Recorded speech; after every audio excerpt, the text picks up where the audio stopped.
열왕기상 22장의 본문을 이해하기 위해서 열왕기상에서 아합 왕이 등장하고 엘리야가 등장하는 이야기를 조금 복습해 보겠습니다. 먼저 등장하는 것은 아합 왕입니다. 열왕기상 16장에 의하면 오므리의 아들로서 이스라엘의 7번째 왕으로 등극합니다.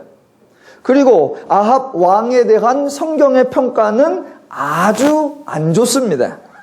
16장 30절, 오므리의 아들 아합이 그의 이전의 모든 사람보다 여호와 보시기에 악을 더욱 행하여 느밧의 아들 여로보암의 죄를 따라 행하는 것을 가볍게 여기며 시돈 사람의 왕 엣바알의 딸 이세벨을 아내로 삼고 가서 바알을 섬겨 예배하고 사마리아에 건축한 바알의 신전 안에 바알을 위하여 제단을 쌓으며 또 아세라상을 만들었으니 그는 그 이전에 이스라엘 모든 왕보다 심히 이스라엘 하나님 여호와를 노하시게 하였더라 입니다. 한 번도 아니고 2번씩이나 그 이전에 모든 사람보다 악했다, 그 이전에 모든 사람보다 여호와를 노하게 하였다라고 강조하고 있습니다. 이 정도로 악하게 굴었다면 아합이 어떻게 되었을까요? 곧 왕위에서 퇴위되었을까요? 얼마 지나지 않아서 병이 들어서 죽었을까요? 그 이전에 어떤 왕보다도 전쟁에 심히 패하여 포로로 잡혀가서 가진 고생을 다 하였을까요? 이전에 어떤 왕보다 하나님께 크게 진노와 저주를 받았을까요? 성경을 읽어보면 사람들이 예상하는 내용이 전혀 나오지 않습니다. 아합의 생애에 그냥 별일이 없습니다. 굳이 뭐 하나를 찾아내라 그런다면 달랑 하나 그 땅에 비가 내리지 않은 정도입니다. 그렇게 비가 내리지 않을 때 엘리야가 등장합니다. 엘리야는 엘리야에 대한 사전 정보가 전혀 없이 한마디도 공개하지 않은 채 17장에서 느닷없이 등장하여 아합 왕을 찾아가 수년 동안 비도 이슬도 있지 아니하리라 라는 말을 하면서 등장합니다. 그렇게 멋지게 한마디를 해놓고는 요단 앞 그릿시냇가로 도망가서 숨어 지냅니다. 그렇게 숨어 있을 때에 하나님께서 까마귀를 통해 아침 저녁으로 떡과 고기를 날라다 먹여주십니다. 지구상의 인류 역사를 통틀어서 성경에 등장하는 모든 사람을 통틀어서 하나님으로 하여금 자기의 아침 저녁 식사를 배달시켜 먹은 사람은 유일하게 엘리야 한 사람뿐입니다. 물론 하나님께서 여러 사람에게 식량을 공급해 주신 적이 있습니다. 이스라엘 백성이 출애굽했을 때에 광야에서 식량을 공급해 주셨고 예수님께서 빈들에 있는 사람들에게 오병이어를 통하여 음식물을 제공해 주셨습니다. 하지만 그때는 모두 많은 대중, 군중을 대상으로 한 것입니다. 그런데 엘리야는 하나님의 지시로 아합을 찾아가 딱 한마디 하고 그걸 핑계로 하나님을 종처럼 부려먹습니다. 그렇게 요단 그릿 시냇가에서 하나님의 도움으로 먹고 살고 그 다음에 시돈에 속한 사르밧으로 가서 과부의 집에 머물게 됩니다. 엘리야가 하는 일이 없습니다. 그저 도망가서 죽치고 있는 겁니다. 그때에도 또 하나님이 공급하십니다. 그곳 과부에게 명하여 내게 음식을 주게 하였느니라 라고 말씀하셨고 실제로 그렇게 이루어 주십니다. 만약 성경의 흐름을 모르는 어떤 사람이 열왕기상의 내용을 읽었다면 마치 엘리야는 주인 같고 하나님은 그 집에 집사같이 엘리야를 공개하는 것처럼 오해할 수 있을 정도입니다. 평면적인 스토리상으로만 보면 아합과 엘리야 중에 훨씬 못돼 먹은 사람이 엘리야 같아 보입니다. 아합은 그 이전에 어떤 왕보다 악하였다라고 하는데 실제 악한 모습이 별로 드러나지 않았습니다. 그러니까 엘리야가 그렇게 하나님의 도움으로 공개를 받은 것이 3년 정도 지나갑니다. 여호와 시키는 대로 말 한마디 해놓고 3년 동안 여호와를 울고 먹었다면 엘리야의 행동은 오늘날 고리 사채업자보다 훨씬 더 악랄한 것 같습니다. 물론 엘리야가 하나님이 하라는 대로 했으니까 제가 엘리야를 굳이 일부러 심하게 비난하지는 않을 것입니다. 자, 그 이전에 누구보다도 악한 왕 아합이 통치하고 있는데 아합이 하나님께 벌을 받거나 징계를 받은 것이 없습니다. 굳이 진노 같아 보이는 것 하나를 찾아내라고 하면 고작 3년 동안 비가 내리지 않은, 이슬이 내리지 않은 정도입니다. 그런데 어차피 가나안 지역은 강우량이 많은 지역도 아니었기에 약간의 불편함은 있었겠지만 한 3년 정도 비가 내리지 않은 것을 재앙으로 여기거나 하늘이 벌을 내리는 것으로 생각할 정도는 아니었습니다. 그저 오바다라고 하는 신하와 함께 물 근원을 찾으러 다니는 수고를 해야 할 그 정도뿐이었습니다. 평상시에도 한 해 비 안 올 때 많았고 평상시에도 한 도어에 비 안 올 때 많았었습니다. 그래서 한 3년쯤 비 안 온다고 그렇게 놀라지도 않습니다. 물론 그 후로 쭉 4년이 가고 5년이 가고 한 7년 정도 갔다면 재앙을 느꼈겠지요. 뭔가 큰일이 났다고 생각하겠지요. 그런데 재앙으로도 느끼지 않을 만큼 불과 3년이 지났을 때에 하나님은 엘리야를 통해 이 땅에 비를 내리겠다라고 말씀해 주십니다. 아직 아합이 하나님께 살려달라고 빌지도 않았습니다. 이스라엘 백성이 모두 바알을 섬기다가 죽게 되었으니 이제 바알을 버리고 하나님께로 돌아와야 되겠다고 그렇게 다짐하지도 않았습니다. 아합과 이세벨과 이스라엘 백성 모두가 바알을 섬기고 있고 그 땅에 바알의 선지자 450명과 아세라 선지자 400명이 아직도 왕성하게 활동하고 있을 때 하나님은 또 비를 주십니다. 그 누구도 반성하지 않고 단 한 명도 회개하지 않았는데 왕으로부터 백성까지 어느 누구도 태도가 변하지 않았는데 딱 한 분만 태도가 변하셨습니다. 바로 하나님이십니다. 3년 동안 비도 이슬도 내리지 않아 이스라엘 백성들이 불편한 삶을 사는 것, 그것을 민망히 여기며 그것을 불쌍하게 여기신 분은 오직 한 분 하나님뿐이십니다. 그래서 사람들은 변하지 않았는데 하나님이 변하십니다. 하나님은 그 정도로 마음이 여리신 분입니다. 하나님은 인간에게 은혜를 주시겠다라는 그 마음은 고집불통으로 죽었다 깨나도 은혜만을 주시지만 인간이 고난을 당하는 것을 보고 계셔야 하는 마음은 오래 참지 못하는 매우 정이 많으신 분이십니다. 그래서 하나님께서 이스라엘에게 비를 내려서 그들에게 은혜를 주시는데 단지 불쌍한 자를 도와주는 정도가 아니라 인간의 본질적 문제, 즉 죄가 문제이고 하나님을 알아야 해결이 되기에 하나님을 알려주는 계시를 동반합니다. 그래서 비를 내리겠다라고 하는 선언이 열왕기상 18장에 나오고 그 18장에 저와 여러분이 잘 알고 있는 유명한 갈멜살 사건이 등장하는 겁니다. 저와 여러분은 갈멜산에 없었습니다. 그렇다면 저와 여러분은 성경을 통해서 갈멜산 사건을 듣고 너무나 당연하게 엘리야가 이긴 것으로 알고 있습니다. 그러나 그 자리에 있었거나 또는 그 사건과 연관된 직접적인 당사자들인 아합과 이세벨 그리고 심지어 엘리야조차도 엘리야가 이긴 것으로 생각하지 않았습니다. 갈멜산에서 그날 하루 종일 종교행위, 종교활동을 한 쪽은 바알의 선지자들입니다. 그들은 오전에는 신의 이름을 불렀고 더 나아가 춤을 추었고 오후에는 칼과 창으로 자기들의 몸을 피가 날 때까지 상하게 하였습니다.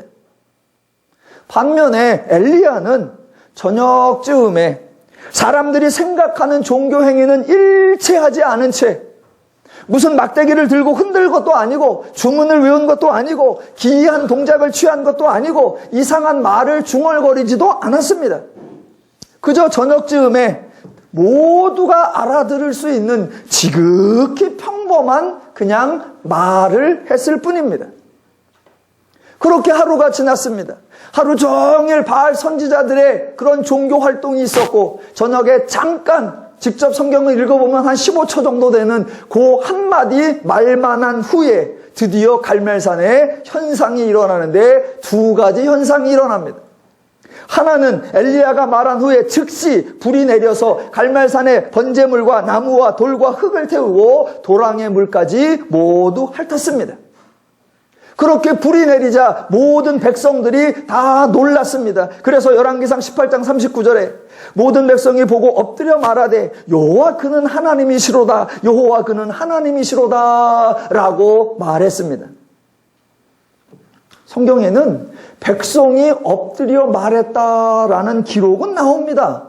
그런데 아합 왕이 엎드려 말했다라는 기록은 없습니다. 아합 왕이 이 사건으로 벌을 받았다 그런 기록도 한 구절도 없습니다.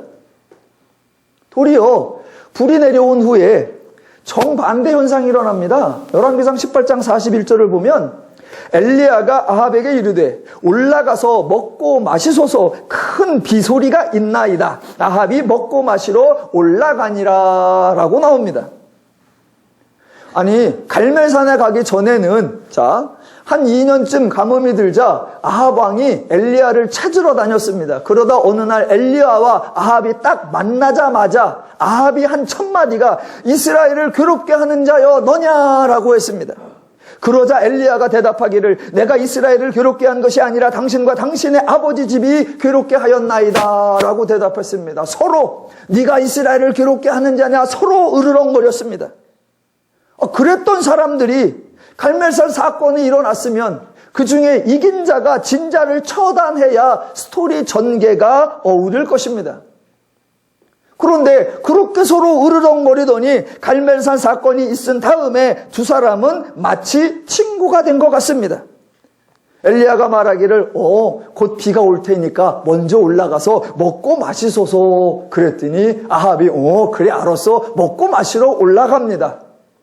이게 웬 브로맨스? 아니 도대체 뭐 하자는 겁니까?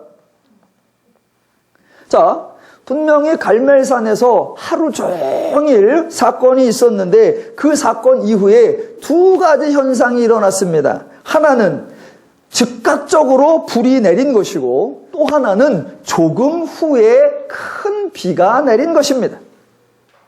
분명히 3년 동안 비가 내리지 않다가 큰 비가 내렸습니다. 여러분에게 여쭤보겠습니다. 자, 3년 동안 비가 내리지 않다가 드디어 큰 비가 내렸는데 과연 이 비를 내리게 한 존재가 누구일까요? 여기서 여러분은 성도의 관점이 아니라 이스라엘의 관점에서 생각을 해보셔야 합니다. 성도의 관점에서 바라보면 당연히 하나님이 비를 주셨습니다. 모든 것이 하나님 말씀대로 되었습니다. 17장 1절에서는 내 말이 없으면 수년 동안 비도 이슬도 있지 아니하리라 라고 말씀하신 대로 실제로 비도 이슬도 내리지 않았고 18장 1절에서 내가 비를 지면에 내리리라 라고 말씀하신 대로 큰 비가 내렸습니다. 그래서 성도 입장에서는 하나님이 말씀하시고 하나님이 비를 주셨지라고 생각합니다. 그러나 이스라엘 사람들의 생각, 아합과 이세벨의 생각은 전혀 달랐다는 것입니다. 우선 이스라엘 사람들은 17장 1절, 즉 내가 말하지 아니하면 앞으로 비도 이슬도 내리지 아니하리라 그 말씀을 믿지 않았습니다. 한두 해 동안 비가 내리지 않던 것은 그들의 삶에 매우 일상적이었습니다. 그래서 엘리야가 말한 후에 비가 안 내려도 엘리야가 말한 대로 하나님의 말씀대로 비가 안 내리는 것이 아니라 이런 경우가 종종 있다. 이런 거는 평상시와 같다라고 생각할 뿐이었습니다.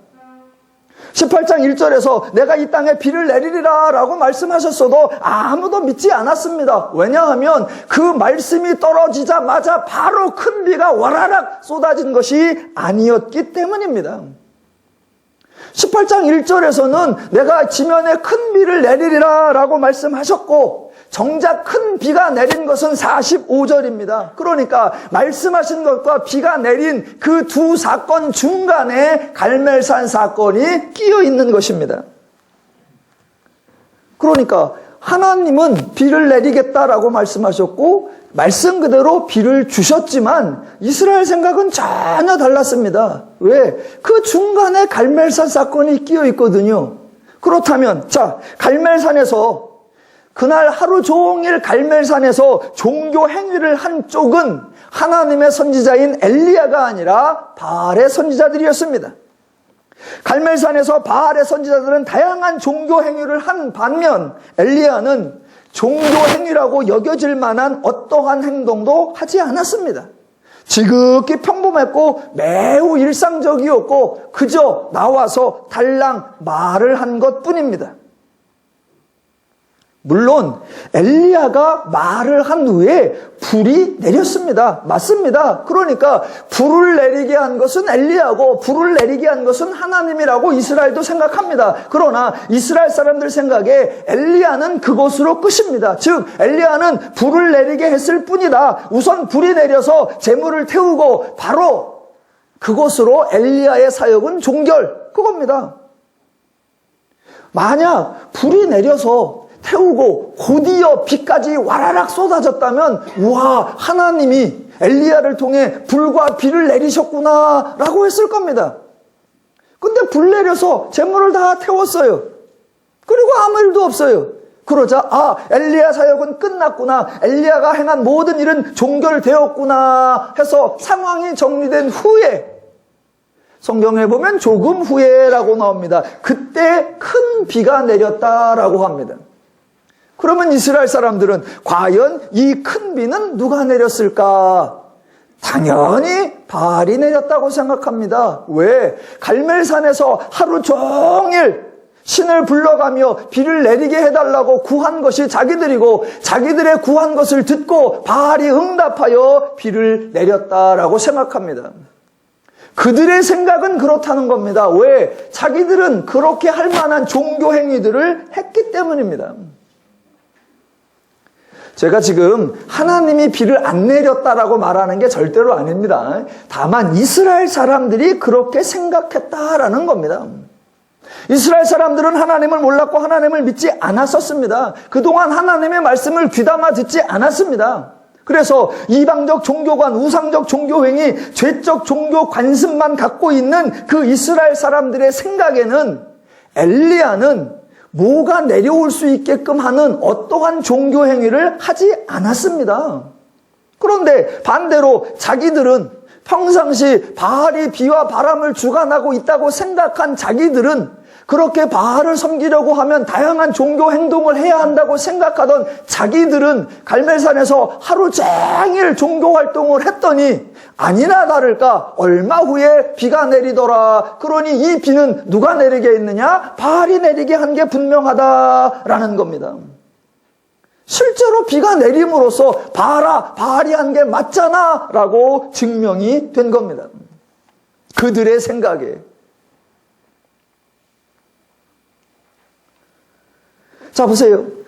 이스라엘과 아합과 이세벨이 다 그렇게 생각하고 있습니다. 그런데 그들의 생각이 맞다고 맞장구를 쳐준 사람이 있는데 누구냐? 바로 엘리야입니다. 하나님이 비를 내리셨다고, 그래서 갈멜산에서 자기가 이겼다고 견고하게 생각했으면 이세벨이 아무리 난리를 쳐도 엘리야가 흔들림이 없어야 합니다. 그런데 이세벨이 당당하게 나오니까 엘리야는 주랭랑을 쳐버립니다. 왜요? 엘리야도 자기가 이겼다고 생각하지 않은 겁니다. 하나님께서 자기를 지켜줄 수 있다고 생각을 못하는 겁니다. 그래서 디립다 부엘세바까지 도망가서 머리를 쳐박고 한다는 말이 내가 넉넉하오니 차라리 죽는 것이 낫사옵나이다 라고 하는 거예요. 그러니까 우리 생각에는 당연히 여호와가 이겼고 엘리야가 이겼지만 정작 그 자리에 있던 사람들은 엘리야가 이긴 것으로 생각하지 않았습니다. 자, 보십시오. 분명히 아합과 이세벨은 그 이전에 누구보다도 여호와 보시기에 악했고 여호와를 노하게 했습니다. 엘리야도 아합을 만났을 때 당신과 당신의 아버지 집이 여호와를 괴롭게 하였다라고 했었습니다. 그런데 갈멜산 사건 이후에 아합과 이세벨은 어떠한 징계나 어떠한 벌도 받지 않습니다. 부엘세바로 도망간 엘리야가 아주 고민이 많았을 겁니다. 이 상황을 어떻게 이해해야 되나 아주 생각이 많았을 것입니다. 그런 엘리야의 갈등을 아시니까 하나님께서 19장에서 엘리야를 찾아가서 만나주시고 위로하여 주시고 하나님을 알려주신 겁니다. 물론 이스라엘 사람들의 생각이 틀렸습니다. 그런데 성경을 자세히 살펴보시면 하나님께서는 이스라엘 사람들이 오해할 만하게, 이스라엘 사람들이 착각할 만하게 행동을 하셨더라라는 겁니다. 자, 이제는 이스라엘의 오해를 푸는 게 아니라 저와 여러분이, 대부분의 성도들이 가지고 있는 오해를 먼저 풀어보도록 하겠습니다. 안타깝게도 많은 성도들이 이스라엘 사람들처럼, 우상 종교의 방식처럼, 이방 종교의 방식처럼, 죄인의 종교의 방식처럼 하나님을 생각합니다. 자, 하나님은 바알 종교와 경쟁해서 바알 종교를 물리치고 여호와 종교를 강건하게 만드는 거, 그게 목적이 아닙니다. 바알 종교의 방식이 아닌 여호와 종교의 방식을 통용시키려고 하는 것이 절대로 아닙니다. 하나님은 아예 하나님과 다른 죄인들의 사고방식, 죄인들의 인식과는 완전히 다른 하나님의 인식, 하나님의 가치, 하나님의 개념, 하나님의 원리, 그 하나님을 알려주려고 하는 겁니다. 그래서 여호와의 신앙은 하나님을 알려주려고 하니까 죄인들의 방식이나 죄인들의 원리나 죄인들의 수단과는 완전히 다르게 나오고, 그 하나님의 모든 행하시는 것은 이거는 독특한 하나님의 방식이다, 이거는 독특한 하나님의 원리다, 이거는 유일한 하나님의 비법이다, 이렇게 규정 지을 수 없도록 만드는 겁니다. 그게 하나님의 의도입니다. 그런데 많은 신앙인들이 여호와의 종교 그러면 여호와의 종교는 이렇다, 여호와의 원리는 이렇다, 여호와의 방식은 이렇다, 여호와의 수단은 이렇다라고 규정 지으려고 하는 실수를 합니다. 갈멜산의 경우 보십시오. 이방 종교들은 주문을 외우고 춤을 추고 자기를 자해하는 방식을 썼습니다. 그러나 엘리야는 그냥 말을 했습니다. 그랬더니 그 갈멜산 사건을 딱 보고 성도들이 뭐라고 결론을 내리느냐? 아, 기독교는 말씀으로 역사한다. 아, 하나님은 말씀으로 역사한다. 라는 주장을 하더라는 겁니다. 물론 하나님이 말씀으로 역사하신 것은 맞습니다. 그러나 말씀이 하나님이 역사하신 유일한 방법, 말씀이 하나님이 역사하는 독특한 방법이 절대로 아닙니다. 하나님의 방법, 하나님의 일하심, 하나님의 사역을 특정한 방식이나 특정한 수단으로 규정 지으면 안 됩니다. 하나님은 인간들이 그렇게 특정화시키려고 하는 그 수단과 방법으로 규정 지으려고 하는 그 사고방식을 폐하려고 하는 겁니다.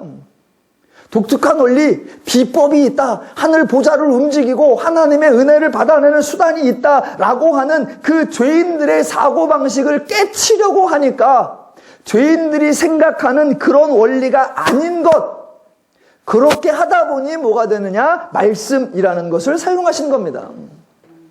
그러니까 하나님이 말씀을 사용하신 이유는, 말씀은 하나님이 역사하는 전용 방식이기 때문이 전혀 아니라 어떤 죄인도 말씀을 수단으로는 생각하지 않기 때문에 하나님이 말씀으로 행하신 것입니다. 갈멜산에서 비가 곧바로 내리지 않았습니다. 만약 엘리야가 외친 후에 일단 불이 내려서 모든 제단을 태우고 그 불 위에, 불에 바로 뒤이어서 비가 억수로 쏟아졌다 그러면 많은 사람들이 과연 하나님이 내리셨다라고 했을 거고, 와, 불이 내리고 연달아 비가 내리는 그런 장면이 이어졌다면 아마 인류 역사의 명장면이 되었을 겁니다. 그런데 하나님은 그렇게 안 하셨습니다.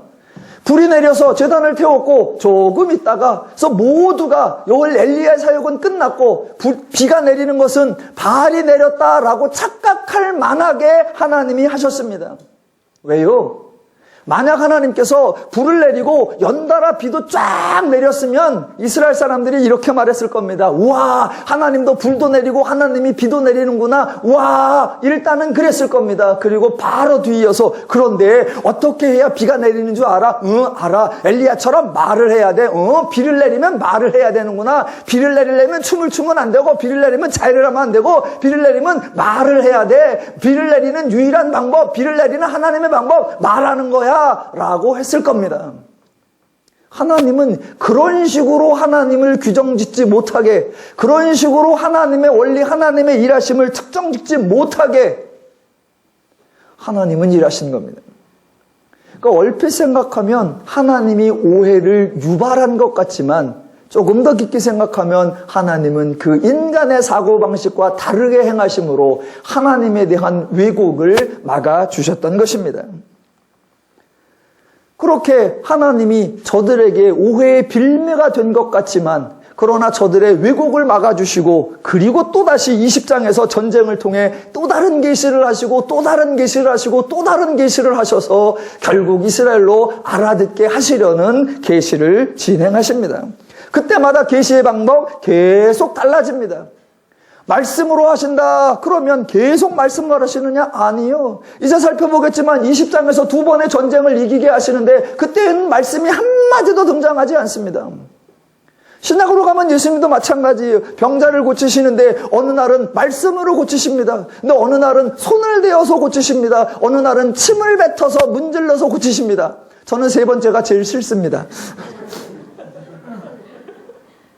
뭐가 하나님의 방식이다라고 말할 수 없게 하는 거예요. 그런데 우리 기독교마저도 성도마저도 다 오해에 빠져든단 말입니다. 하나님이 역사하시는 유일한 방법 말씀. 하나님은 천지도 말씀으로 하셨고 모든 것 말씀으로 하시고 하나님의 유일하고 특수한 방법 말씀. 아니요. 말씀 말고도 많이 하셨습니다. 하나님을 그렇게 특정한 방식으로 규정하려고 하는 죄인들의 사고방식을 막으시는 겁니다. 그래서 모든 계시에는 공통점이 있습니다. 즉 특별한 양식으로 규정할 수 없다는 공통점과 결국 그거는 하나님이 하셨다라고 말할 수밖에 없다라고 하는 그런 공통점이 있습니다. 그래서 계시의 결론은 방식을 배우는 게 아니고 비법을 배우는 게 아니라 여호와 하나님을 배우게 하는 것입니다. 자, 그래서 19장 갈멜살 사건, 18장 갈멜살 사건, 19장에 엘리야를 만나주시는 사건이 지나고, 자, 열왕기상 20장으로 오는데, 하나님께서는 이스라엘이 아람과 두 번의 전쟁을 거치는 동안에 모두 승리하도록 도와주십니다. 대신 이번 두 번의 전쟁을 할 때에는 말씀으로 이기게 하시지 않습니다. 도리어 하나님께서 이스라엘 백성들로 하여금 승리를 기대하지도 않았는데 하나님이 이기게 하신다는 것을 직접 경험하고 직접 체험하고 눈으로 목도하게끔 그 전쟁에 아합 왕과 백성들을 모두 참여하게 하십니다. 그래서 자신들의 눈앞에서 자신들의 수고와 능력으로 싸워서 이기는 것이 아니라는 것을 경험하게 하십니다. 그랬더니 결과는 정반대입니다. 아합은 하나님이 도와주신 것을 인정하는 대신 마치 자신이 승리자인 것처럼 마치 자신이 전략을 잘 짜서 직접 전쟁에 참여하여서 직접 싸웠으니까 자기가 애써서 이긴 줄로 착각하고 그렇게 행동합니다. 그것이 아합이 아람의 베나닥 왕을 만나서 그 아람의 지역인 다메섹에 자기 이름을 낸 거리를 만든다라는 조건으로 베나닷을 살려주는 거였습니다. 하나님이 이기게 하셨다는 거 인정하지 않고 하나님이 나타내신 계시 배우지 않았습니다. 모두 자기가 이긴 것처럼 교만했습니다. 그때 과연 하나님은 어떻게 하실까요?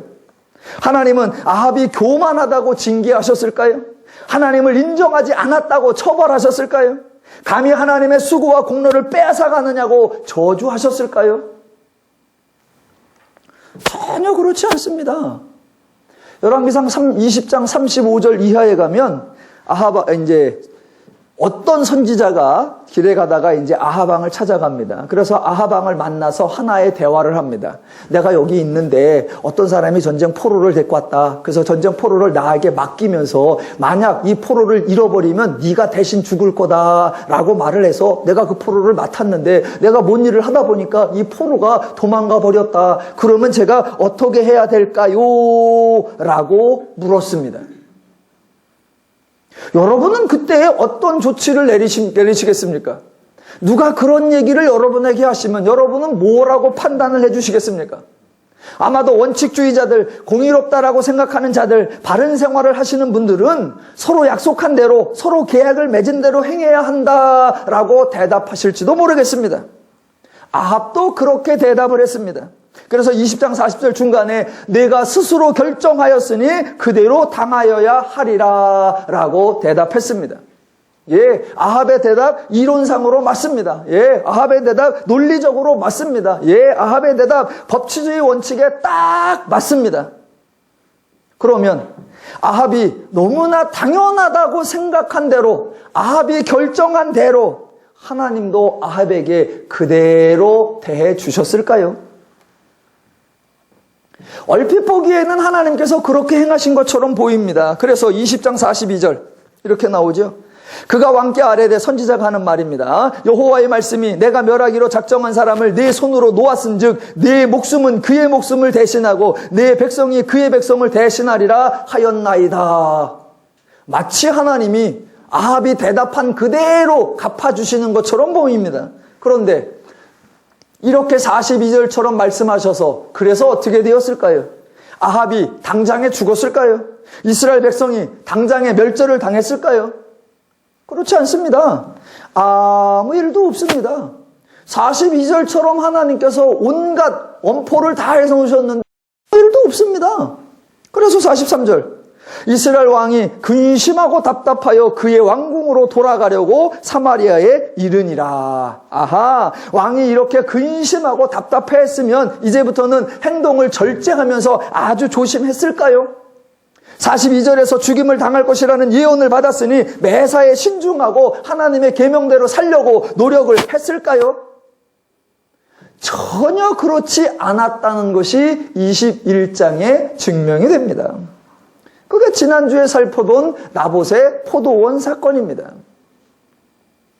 나봇의 포도원 사건은 제가 너무나 정확하게 너무나 자세하게 설명을 드릴 수 있습니다. 왜? 제가 그 당사자 아합의 심정을 잘 알기 때문에.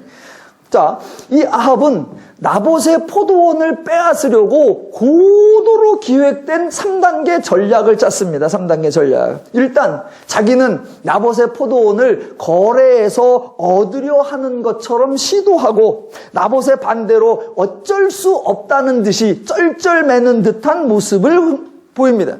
그래서 나봇이 반대하니까 어쩔 수 없어서 근심하고 답답하여 침상에 누워 얼굴을 돌리고 식사를 하지 않는 쇼를 해서 이세벨이 음모를 꾸미도록 조작을 합니다. 그렇게 유혹을 합니다. 아니나 다를까 과연 아합의 의도대로 이세벨이 음모를 잘 꾸며주었고, 과연 이세벨의 음모대로 이스라엘의 장로들과 귀족들이 나봇을 잡아 죽이는 악행을 다 저지릅니다.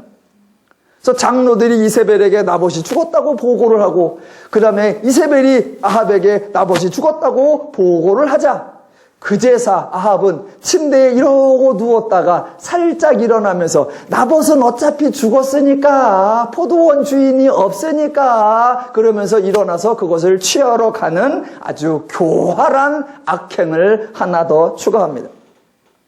그렇다면 16장 후반부에 아합이 등장하면서 지금까지 총 3번 정도 큰 사건이 있었습니다. 본질적으로는 이전에 누구보다 악을 행하였다라고 했는데도 별다르게 큰 벌을 받은 적이 없습니다. 구체적으로는 갈멜살 사건 이후에 별다른 징계가 없습니다. 2번의 전쟁 사건 이후에도 별다른 큰 고난을 겪은 적이 없습니다. 나봇의 포도원 사건 이후에도 특별히 손해를 본 것이 없습니다. 만약 저보러 아합 왕의 일대기를 영화로 찍어라 그러면 제가 영화를 다 찍어서 제목을 이렇게 정할 것 같습니다. 악인의 형통함 또는 죄인의 번성함. 그렇게 해도 어느 누구도 반대하지 않을 만큼 악이란 악은 골고루 족족 다 했는데 징계받거나 벌받은 게 없습니다.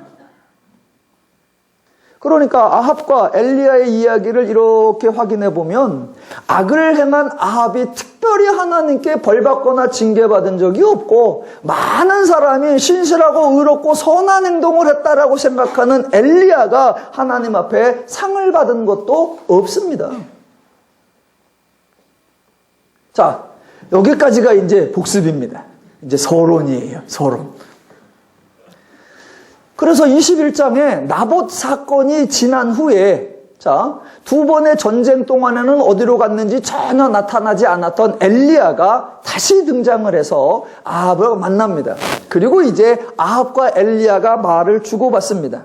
그런데 마치 하나님께서 아합에게 큰 징계를 내리시는 듯한 그런 말을 합니다. 그것이 어디냐? 21장 21절로 24절입니다. 제가 읽어보겠습니다. 여호와의 말씀이 내가 재앙을 네게 내려 너를 쓸어버리되 내게 속한 남자는 이스라엘 가운데에 매인자나 노인자를 다 멸할 것이요 또 내 집이 느밧의 아들 여로보암의 집처럼 되게 하고 아히야의 아들 바하사의 집처럼 되게 하리니 이는 내가 나를 노하게 하고 이스라엘이 범죄하게 한 까닭이니라 하셨고 이세벨에게 대하여도 여호와께서 말씀하여 이르시되 개들이 이스라엘의 성읍 곁에서 이세벨을 먹을지라 아합에게 속한 자로서 성읍에서 죽은 자는 개들이 먹고 들에서 죽은 자는 공중의 새가 먹으리라 하셨느니라 하니. 그러니까 이런 구절을 읽으면 대부분의 성도는 과연 하나님이 징계하신다, 하나님이 벌을 내리신다, 하나님이 아합의 행한 죄에 대한 음분의 값을 치르신다라고 생각하기 쉽습니다. 그러나 전혀 그렇지 않습니다. 지금까지 살펴본 대로 아합은 이전에도 이미 그 누구보다도 악을 행했는데 하나님은 징계하지 않았습니다. 혹시 이렇게 말하실 수 있죠. 그래, 하나님이 그동안 봐줬었지. 하나님이 참다. 그런데 더 이상은 안 돼서 21장에서 그동안 모든 참았던 것을 다 폭발해서 이제 아합과 이세벨 그 집안 자체를 완전히 멸절시키려고 하는구나 라고 생각하실 수도 있습니다. 그러나 절대로 그렇지 않습니다. 왜? 하나님은 그런 분이 아니십니다. 그리고 실제로 이제 후반부에 내려가면 아합이 이 말씀 후에 멸절당하느냐? 그렇지 않습니다. 하나님은 절대로 하나님을 믿고 충성하는 사람에게 복주고 하나님을 안 믿고 불순종하는 사람에게 저주를 내리시는 그런 분이 전혀 never 아니십니다. 전혀 그런 분이 아니세요. 그런데 안타깝게도 많은 사람들이 세상 사람들은 당연하고 성도들조차도 하나님을 그렇게 오해합니다. 그런데 여러분, 오해라는 것이요, 자기 혼자 오해하면 그래도 좀 풀어주기가 쉽습니다. 그런데 그 오해를 혼자 생각에 오해하는 게 아니라 성경 말씀을 보고 오해를 해버리면 이거는 아주 심각해집니다. 내 생각이 아니라 성경이 그렇게 말하고 있어 라고 해버리면 그 오해를 풀기가 무지하게 힘듭니다. 그래서 오늘 본문을 풀기 위해서 사람들이 오해하고 있는 걸 하나 풀 텐데 그 오해가 어디서 생겼느냐? 성경 본문에 대한 오해부터 생깁니다. 그래서 그 본문을 먼저 풀어드리고 그래야 오늘 본문에 풀리는 것까지 연결을 시켜보도록 하겠습니다. 하나님을 믿고 순종하고 충성하는 사람에게 복주고 하나님을 안 믿고 악행하며 죄를 짓는 사람에게 징계하는 그런 하나님이냐? 절대로 그렇지 않습니다. 그런데 많은 사람들이 오해하기를 착하고 충성된 자에게 복주시고 악하고 게으른 자에게 벌 주신다라고 착각들을 한단 말입니다. 그 오해와 착각이 왜곡이 어디에서 이루어지느냐? 마태복음 25장에서 이루어집니다. 다 같이 마태복음 25장으로 가보시겠습니다. 지금부터 마태복음 25장 설교가 시작되는 겁니다.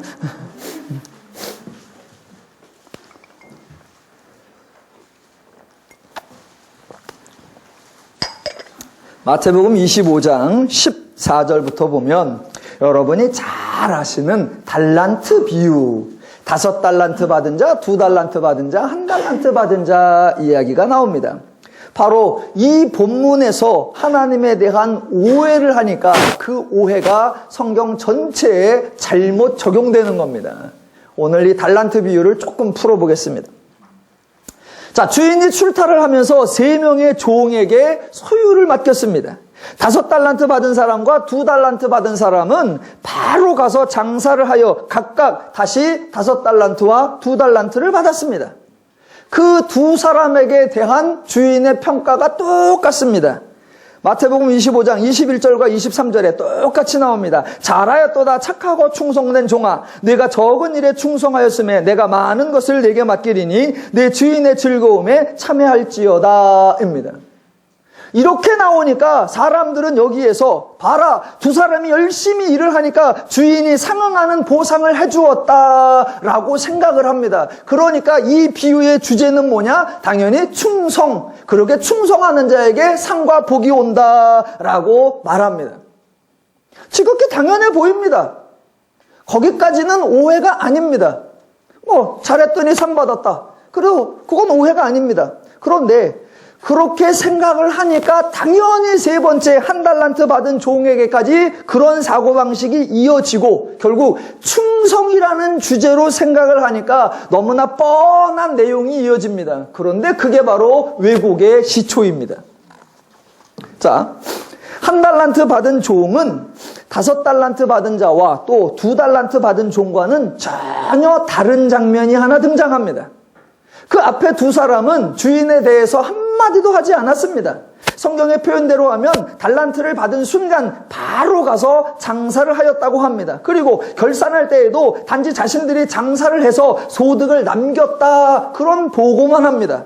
그런데 한 달란트 받은 사람은 주인에게 와서 아주 의미 있는 말을 합니다. 그게 24절입니다. 자, 뭐라고 하느냐? 주인이여, 당신은 굳은 사람이라. 심지 않은 데서 거두고 해치지 않은 데서 모으는 줄을 내가 알았으므로 두려워하여 나가서 당신의 달란트를 땅에 감추어 두었나이다. 보소서 당신의 것을 가지셨나이다. 라고 합니다. 이게 아주 중요합니다. 보세요.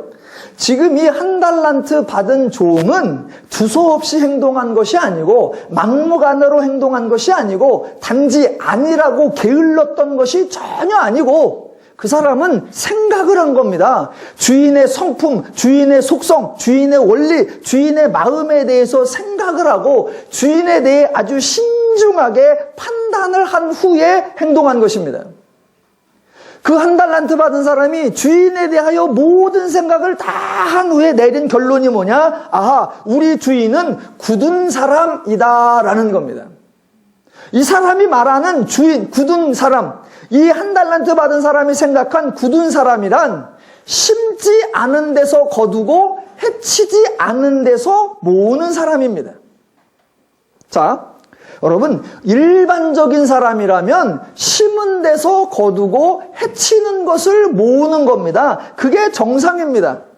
그런데 이 사람은 심지도 않은 데서 거두고 해치지도 않은 데서 모을 정도이니 만약 이 사람이 심었다면 심은 정도를 거두는 것이 아니고 이 사람이 만약 해쳤다면 해친 정도를 모아들이는 그런 사람이 절대로 아닙니다.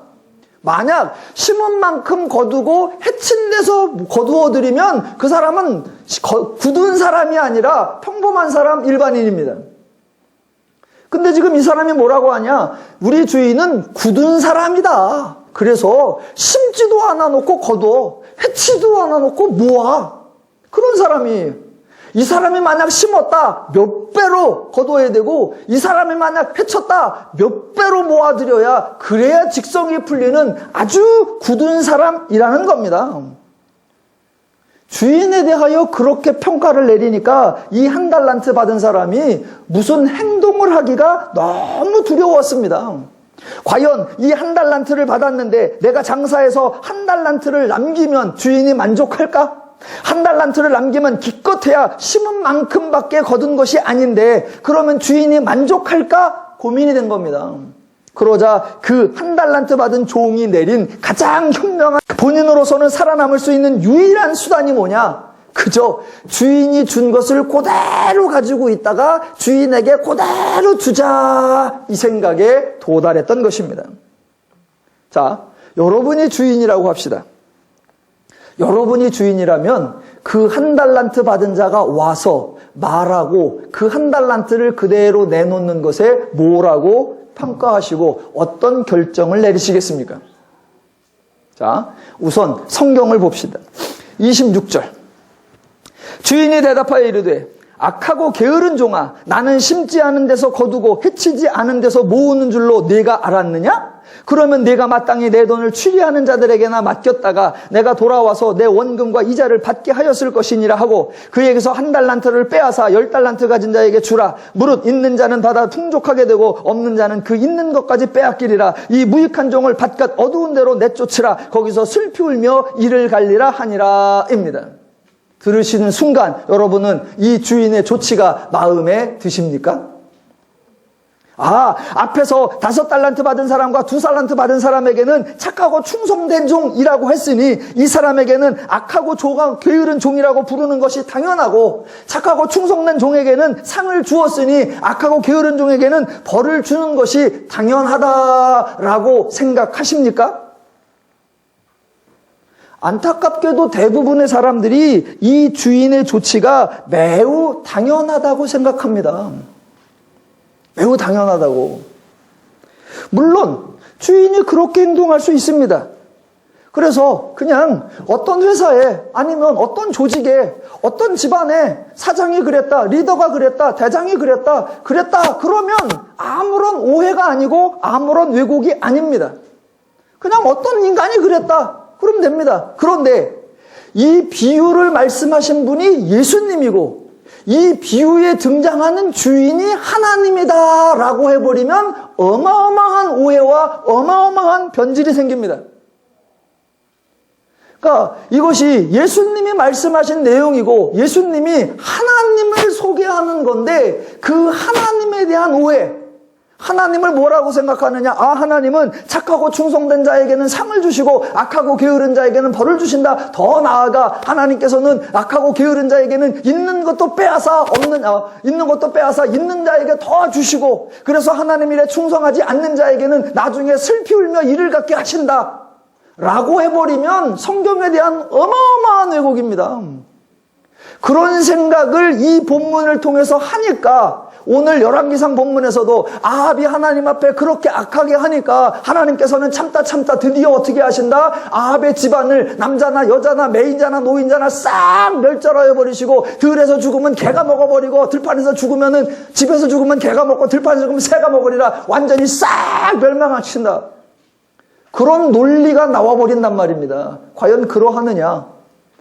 조금 아까 살펴본 대로 아합에게 큰 사건이 3개, 큰 악이 3번이나 있었는데 하나님은 단 한 번도 징계를 내린 적이 없더란 말입니다.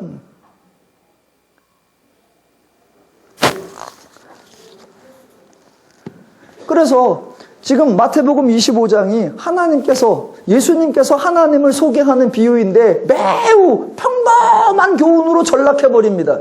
그냥 일반적인 덕담으로 전락해버립니다. 인과응보요, 그냥 신상필벌이다. 착하고 충성된 자 복주고 악하고 게으른 자 벌준다, 이렇게 돼버립니다. 그러면 하나님이나 세상이나 다를 게 뭐고, 그러면 하나님이나 인간이나 별다를 게 뭐고. 그렇게 행하는 자를 1달란트 받은 사람이 뭐라고 불렀어요? 굳은 사람. 그러면 여러분의 하나님은 굳으신 분이 되는 겁니다. 그럼 여러분의 하나님은 심지 않은 데서 거두고 해치지 않은 데서 모으시는 아주 잔인하고 악랄하신 분이 되는 겁니다. 지금 여러분은 난 그런 오해를 한 적이 없는데, 그런 표정인데 다 그렇게 하셨습니다. 전부 다 속으로 내가 그런 오해 받을까봐 난 설교를 안 해. 나는 들었을 뿐이야. 다 그러시고 계시는데, 자 보십시오. 그러니까 열왕기상을 풀고 또 다른 데도 마찬가지죠. 인간이 잘못하면 하나님이 벌 주신다. 이게 어떤 한 구절에서 사람들이 오해를 가지니까 다 그렇게 가는 건데, 지금 달란트 비유에서 결정적으로 다 오해를 한단 말입니다. 그러면 달란트 비유가 어떻게 풀어지는가 봅시다. 지금 달란트 비유는 그 1달란트 받은 사람이 주인을 어떻게 오해하고, 그렇게 오해하니까 어떻게 왜곡되고 잘못된 행동을 하는가, 그것을 설명하는 겁니다. 자, 24절에서 이 종은 주인에 대해 굳은 사람이라고 생각을 했었습니다. 그런데 실제로 주인은 굳은 사람이 아닙니다. 다만 종이 그렇게 오해한 것뿐입니다. 주인이 굳은 사람이 아니라는 증거가 뭐냐? 5달러 받은 사람과 2달란트 받은 사람을 동일하게 대해줬다는 거, 거기서 확인이 됩니다. 보세요. 만약 실제로 주인이 굳은 사람이었다, 실제로 주인이 심지 않은 데서 거두고 해치지 않은 데서 모으는 그런 사람이었다면 그 2사람, 5달란트 받은 사람과 2달란트 받은 사람을 똑같이 대해줬을 리가 없습니다. 자, 아마 2달란트 받은 사람이 5달란트 왔어. 5달란트 받았다고 그랬어. 그럼 됐어요. 2달란트 받은 사람이 와서 똑같이 말을 합니다. 저도 2달란트 받았는데 2달란트 남겼습니다. 그랬다면, 만약 그 주인이 정말로 굳은 사람이었다면 그렇게 잘하였도다 그렇게 말하지 않습니다. 제가 굳은 사람의 심정을 잘 아니까 제가 굳은 사람의 입장에서 한번 말해보겠습니다. 2달란트 받은 사람이 기껏해야 2달란트 갖고 와서 딱 저에게 내놓으면 저는 이렇게 말할 겁니다. 굳은 사람은, 야, 너는 5달란트 사람 받은 사람보다 능력이 부족해서 내가 2달란트만 주었더니 아니나 다를까 이 상태로 겨우 2달란트밖에 남기지 못했구나. 야, 그따위로 일해서 언제 5달란트 받은 사람을 따라갈래? 그래서 네가 그 수준밖에 안 되는 거야. 너는 업그레이드 되기를 바랬는데 너를 업그레이드 시키지 못하니 나는 그따위 사람을 데리고 있을 만큼 너그러운 사람이 아니야. 너 나가. 직장 생활하시면서 자주 만나시는 여러분의 상사들, 여러분의 굳은 사람들일 겁니다. 예, 굳은 사람이 그 정도 하는 거 너무나 당연합니다. 1달란트 받은 사람은 주인을 굳은 사람으로 오해했으니 무슨 일을 하려고 해도 두려웠을 것입니다. 만약 1달란트를 장사해서 남겼다 그래도 꾸중을 들을 것이고 게다가 심지어 손해라도 봤으면 정말 큰일 날 것으로 생각을 했을 겁니다. 그러자 26절 이하에 주인의 반응이 나타난 겁니다. 그 주인의 반응, 오늘 성경 본문에 나오는 주인의 반응은 절대로 주인의 원래의 모습이 아니라 네가 생각하는 사람이라면, 네가 나를 굳은 사람이라고 생각한다면 굳은 사람은 이렇게 할 거다라는 겁니다. 그러니까 주인은 종이 하는 말을 딱 듣고 아하, 이 종이 나를 오해하였구나 알아차렸습니다. 그 1달란트 받은 사람이 마치 자신이 지혜로운 듯, 마치 자신이 현명한 듯, 마치 자신이 주인보다 더 올바르게 행동한 듯한 태도를 보이는 그 사람에게 네 행동이 얼마나 미련한지, 네가 얼마나 오해를 하고 큰 잘못을 했는지, 그의 사고가 얼마나 한심하고 어리석었는지를 직접 그에게 적용시켜 주었을 뿐입니다. 자, 26절을 다시 보세요.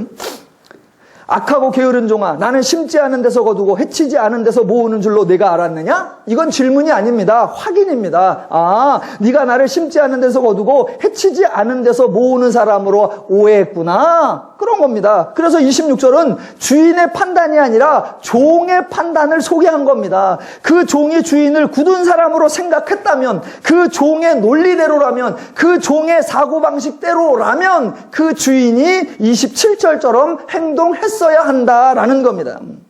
주인이 굳은 사람인데 심지도 않은 데서 거두고 해치지 않은 데서도 모을 정도인데 원금에 만족할 리가 절대로 없습니다. 최소한 취리하는 자들에게 맡겼다가 이자라도 남겼어야 합니다. 단지 주인이 자기가 준 돈을 그대로 받는 것에 만족했다면 그 사람은 굳은 사람이 아닙니다. 그래서 지금 주인은 그 종에게 네 생각이 틀렸어. 네 생각대로 하면 너는 그것도 뺏기고 너는 슬피 울며 이를 갈미 있어야 돼. 네 생각대로라면 이라고 예를 들어주는 거예요. 그리고 이게 굳은 사람은 주인에게 받은 돈이 이자도 없이 원금만 받아 절대로 묵인해 줄 리가 없습니다. 그 굳은 방식이라면, 굳은 사람이라면. 자, 그래서 지금 28절로 30절은 이 절대로 주인의 원래 모습이 아닙니다. 그리고 그 28절로 30절을 하나님은 이런 분이시다라고 생각을 해서도 절대로 아닙니다. 지금 이 주인은 1달란트 받은 사람이 생각하는 대로 네 방식대로라면이라고 예를 보여줄 걸 뿐입니다. 아합이 아까 뭐라 그랬습니까? 그 포로 잡힌 사람 얘기에서 내가 스스로 결정하였으니 그대로 당하여야 하리라 라고 말씀하신 후에 20장 42절에서 그래서 네가 그 왕의 목숨을 대신하고 내 백성이 그 백성의 민족 목숨을 대신하리라 그렇게 말씀을 했었을 뿐입니다. 그러니까 사람들은 이 1달란트 받은 사람의 이야기를 오해하니까 자 보세요. 마지막 좀만. 자, 정신 차리시고. 오늘 설교는 짧게 해보겠습니다. 자, 보세요. 지금 5달란트, 2달란트 받은 자는 착하고 충성된 종.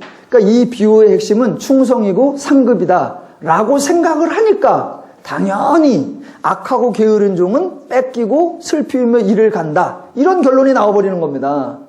근데 정반대로 뒤집어야 됩니다. 주인은 있는 것도 빼앗아서 딴 사람에게 주고 그렇게 악하고 게으른 자를 벌 주는 그런 하나님이 아니시다. 그건 한 달란트 가진 자가 오해하고 착각하였을 뿐이다. 그 한 달란트 받은 사람과 주인의 관계를 제대로 풀이하면 다시 거꾸로 올라가서 그렇다면 5달란트 받은 자와 2달란트 받은 자의 그 이야기도 착하고 충성되면 복을 받는다 그런 얘기가 아니다라는 얘기가 나옵니다. 착하고 충성되니까 상 받고 그러니까 악하고 게으른 자는 벌 받는다 이런 논리가 아니라 정반대로 그건 얘기가 아니다. 그러면 이 앞에 얘기도 그런 얘기가 아니다라는 얘기가 나와요. 그래서 착하면 상 받고 충성되면 상 받고 게으르면 벌 받느냐 전혀 그런 얘기가 아니고 하나님은 게으른 자에게서는 빼앗아 있는 자에게 주시고 악하고 게으른 자에게는 슬피며 이를 가게 만드시는 분 전혀 그런 분이 아니십니다. 자, 비유의 앞을 풀어볼게요. 자, 지금 여기 나오는 주인은 비유에 나오는 주인은 굳은 사람 당연히 아니고요. 일반적인 사람 당연히 아니고요. 그것보다 더 나아가 아주 자비로운 사람, 아주 은혜로운 사람, 성경이 소개하려고 하는 하나님 그대로를 우리에게 보여줍니다. 봅시다. 보세요. 자, 5달란트 받은 자하고 2달란트 받은 자가 각각 5달란트와 2달란트를 남겨서 주인에게 왔습니다. 그때 주인이 뭐라고 하느냐면 오 착하고 충성되라고 말합니다. 그런데 여러분 5달란트 남기고 2달란트 받은 그 종은 착하고 충성된 종이 아니라 그냥 종이에요. 여러분 종은 그냥 종이에요. 종이 주인에게 무엇인가를 위임받았다. 그러면 자기가 그걸 열심히 일해서 소산을 남기는 거 그거는 상을 받을 일이 아니라 그냥 종의 본분이에요. 종은 그거 하는 거예요. 주인께 위임을 받았으면 무슨 짓을 해서라도 주인에게 손해가 나지 않도록 주인에게 유익이 되도록 만들어내는 거 그게 종의 할 일입니다. 그게 종의 본분이에요. 그렇게 해서 장사해서 5달을 남기고 2달란트를 남겼을지라도 그래서 주인 앞에 결산으로 내놓았을지라도 보십시오. 내가 엄청난 일을 했죠? 라고 의시되거나 자랑할 것이 아니라 아유 저를 이렇게 믿어주시고 저를 이렇게 맡겨주시고 저를 이렇게 먹여주시고 재워주시고 저를 종으로 삼아주시니 그저 감사할 뿐입니다. 라고 말하는 거예요. 그게 종의 본분이에요. 여러분 성경에 보면 누가복음 17장에 예수님께서 이런 말씀을 하십니다. 자, 종에 관계된 종의 본분에 대해서 이렇게 나옵니다. 보세요. 누가복음 17장 7절로 10절. 너희 중 누구에게 밭을 갈거나 양을 치거나 하는 종이 있어 밭에서 돌아오면 그더러 곧 와 앉아서 먹으라 말할 자가 있느냐?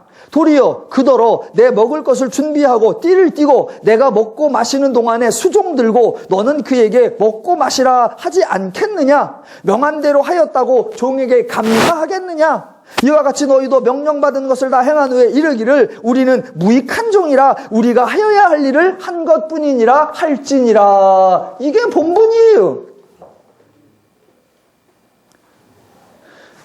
굳이 주인과 종이 아니라 사장과 종업원 관계를 따져보고 담임 목사와 부목사, 담임 목사와 전도사의 관계만 따져봐도요. 여러분 상황이 180도 달라집니다. 부사역자들은 늘 뭐라고 하느냐. 아유 엄청나게 갈고 엄청나게 시켜먹어 엄청나게 부려먹어 그래놓고 겨우 요만큼 줘. 와 무지하게 갈고 그럽니다. 부사역자들은 늘 그래요. 그럼 또 담임 목사들은 뭐라고 하느냐.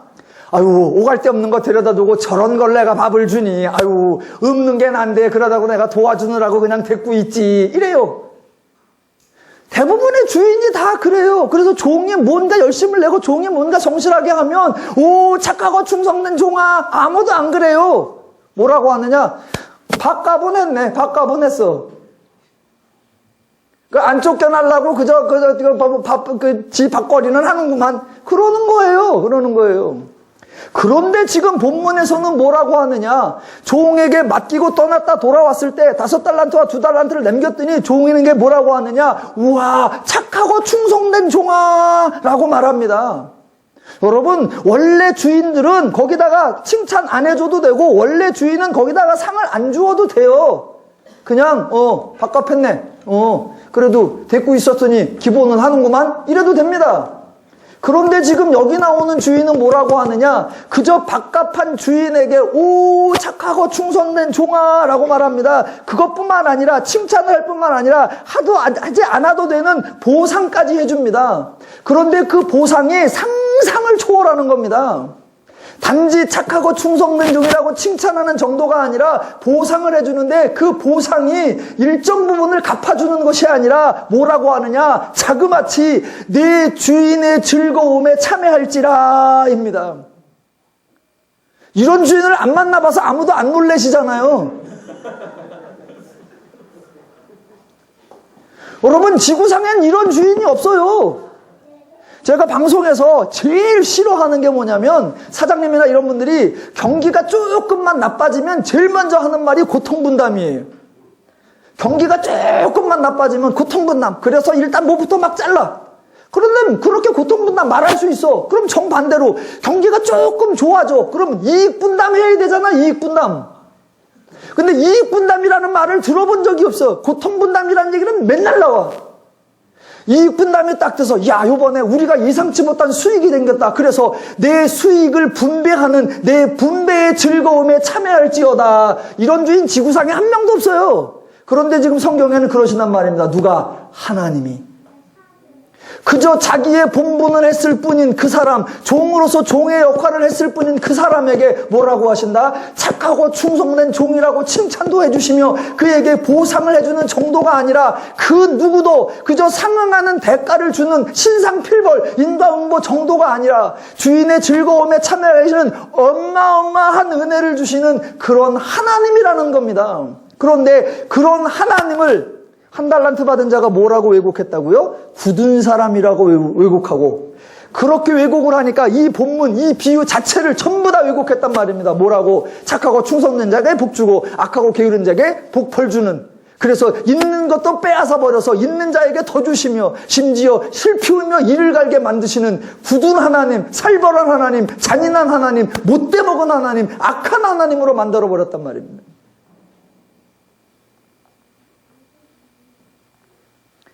본문에 등장하는 주인이 종을 아들처럼 대해주고 종을 주인의 즐거움에 참여시켜주는 너무나 좋으신 그런 하나님이에요. 그런 하나님이구나라고 이해를 하셔야 오늘 열왕기상 21장도 풀어지는 겁니다. 자, 마지막 10줄 남았습니다. 10줄. 자, 아까 읽었던 21장 21절로부터 24절 너희 집안을 싹 멸절시켜버리리라 이런 얘기, 하나님의 징계, 악한 자에게 내리는 하나님의 응벌 절대로 아닙니다. 그 아합의 행동에 대해서 성경이 뭐라고 평가하느냐, 21장 20절에 보면 이렇게 나옵니다.